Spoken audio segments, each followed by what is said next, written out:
Саламатсыздар ма? Мен Дәулетова Айымгүл, нөмір 77 орта мектептің тәлімгерімін.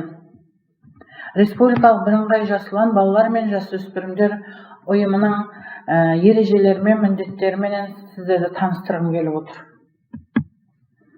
Адамға ең бірінші білім емес, тәрбие беру керек. Тәрбиесі берілген білім адамзаттың қас жауы деп Әбу Насыр әл-Фараби айтып кеткен. Жас ұлан ұйымының мақсаты өскелең жас ұрпақтың бойында патриоттық білім мен өзін-өзі жетілдіруге деген құштарлық, беріктік, отанға тәуелсіз Қазақстанның бүгіні мен болашағына деген жауапкершілікті қалыптастыру болып табылады.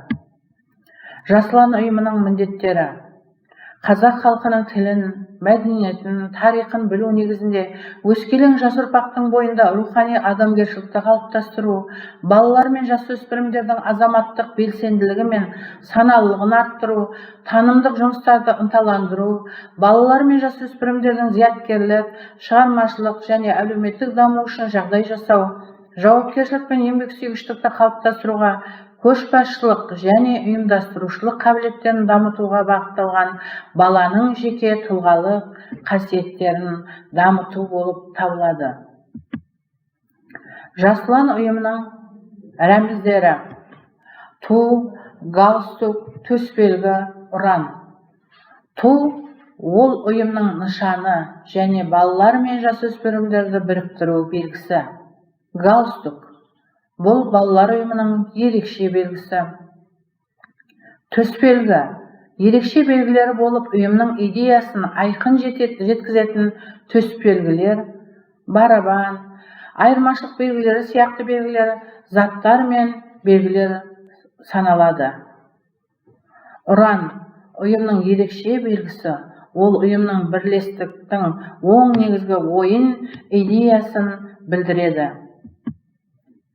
Жас ұлан ұйымының жүйесі: бірінші, білім мен ғылым; екінші, спорттық жетістіктер; үшінші, қоғамдық іс-әрекет; төртінші, шығармашылық жұмыстар. Жас ұлан ұйымының ережесі: жалпы ережелер, жас ұлан ұйымының мақсаты мен міндеттері, жас ұлан ұйымының қызметтері мен қағидалары, жас ұлан ұйымының мүшелік, оған қабылдау тәртібі, жас ұлан ұйымының құқықтары мен міндеттері, жас ұлан ұйымының рәміздері мен белгілері, жас ұлан ұйымының құрылымы, жас ұлан ұйымының басқару органдары, жас ұлан ұйымының халықаралық жұмысы. Біз еңбекті, өнерді сүйетін мәңгілік ел болашағымыз. Назар аударғандарыңызға рахмет.